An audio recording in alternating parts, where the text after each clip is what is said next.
വികസന പ്രവർത്തനങ്ങളുടെ കാര്യത്തിൽ വലിയപറമ്പ് ഗ്രാമപഞ്ചായത്ത് കഴിഞ്ഞ 4.5 വർഷമായി പിന്നോട്ടാണെന്ന് UDF വലിയപറമ്പ് പഞ്ചായത്ത് ഭാരവാഹികൾ വാർത്താ സമ്മേളനത്തിൽ ആരോപിച്ചു. കഴിഞ്ഞ വർഷത്തെ ഓഡിറ്റ് റിപ്പോർട്ടിൽ തന്നെ UDF വർഷങ്ങളായി പറയുന്ന കാര്യങ്ങൾ ശരിവെക്കുകയാണെന്ന് റിപ്പോർട്ട് സഹിതം അവർ ആരോപണമുയർത്തി. നിങ്ങളുടെ സ്വപ്ന ദിനങ്ങളെ അവിസ്മരണീയമാക്കാൻ ശുഭമുഹൂർത്തങ്ങൾക്ക് ശോഭയേകാൻ ഇനി ശോഭിക മാത്രം. Shobhika weddings big mall Kanhangad. വനിതാ ഘടക പദ്ധതിയിൽ ഹരിതകർമ്മസേന വെസൽ യൂണിറ്റുകൾക്കായി 2023-24 വർഷം അനുവദിച്ച തുക വിനിയോഗിച്ചതിൽ ന്യൂനത ചൂണ്ടിക്കാട്ടിയാണ് ഓഡിറ്റ് റിപ്പോർട്ട് പുറത്തു വന്നതെന്നും ഇവർ പറഞ്ഞു. ഇതിനനുവദിച്ച 4.5 ലക്ഷം രൂപ സസ്പെൻസ് അക്കൗണ്ടിലേക്ക് മാറ്റുകയും ചെയ്തതായി UDF നേതാക്കൾ പറഞ്ഞു. ദിവസങ്ങൾക്ക് മുൻപ് നടന്ന ഭരണസമിതി യോഗത്തിൽ പ്രതിപക്ഷ അംഗങ്ങൾ ഇത് ചൂണ്ടിക്കാട്ടുകയും വിയോജനക്കുറിപ്പ് രേഖപ്പെടുത്തുകയും ചെയ്തിരുന്നു.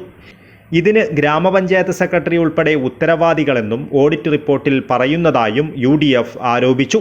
2020 ഒക്ടോബറിൽ ഉദ്ഘാടനം ചെയ്ത ഇടയിലക്കാട്ടെ ബഡ് സ്കൂൾ 5 വർഷം പൂർത്തിയാകുമ്പോഴും പ്രവർത്തനം തുടങ്ങിയിട്ടില്ല. 10ഓളം വിദ്യാർത്ഥികളാണ് സ്കൂളിലെത്തുവാൻ വലിയപറമ്പ് പഞ്ചായത്ത് പരിധിയിൽ തയ്യാറായിട്ടുള്ളത്. തൃക്കരിപ്പൂർ, പടന്ന, വലിയപറമ്പ് ഗ്രാമപഞ്ചായത്തുകളുടെ പരിധിയിലുള്ള കുട്ടികളുടെ ക്ഷേമം ലക്ഷ്യമിട്ടാണ് സ്കൂൾ പ്രവർത്തിക്കുകയെന്ന് അറിയിച്ചിരുന്നുവെങ്കിലും ഒന്നും നടന്നില്ല. എംപ്ലോയ്മെൻ്റ് വഴി അധ്യാപികയെ ഈ മാസം നിയമിച്ചെങ്കിലും ആയയുടെ നിയമനം നടത്തിയില്ല.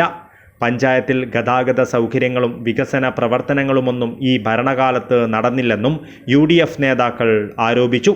മാടക്കാൽ കടവിൽ അനുവദിച്ച ഗ്രാൻഡ്മ കടത്തുബോട്ട് വർഷങ്ങളായി കട്ടപ്പുറത്താണെന്നും ഇവർ പറഞ്ഞു. Panchayat UDF chairman Usman Pandyala, general convener K. Ashokan, ഗ്രാമപഞ്ചായത്ത് മുൻ president MT Abdul Jabbar, PK Abdul Shukoor Haji, panchayat അംഗങ്ങളായ M. അബ്ദുൽ സലാം, C. ദേവരാജൻ എന്നിവർ വാർത്താ സമ്മേളനത്തിൽ പങ്കെടുത്തു. News bureau, Cheruvathur.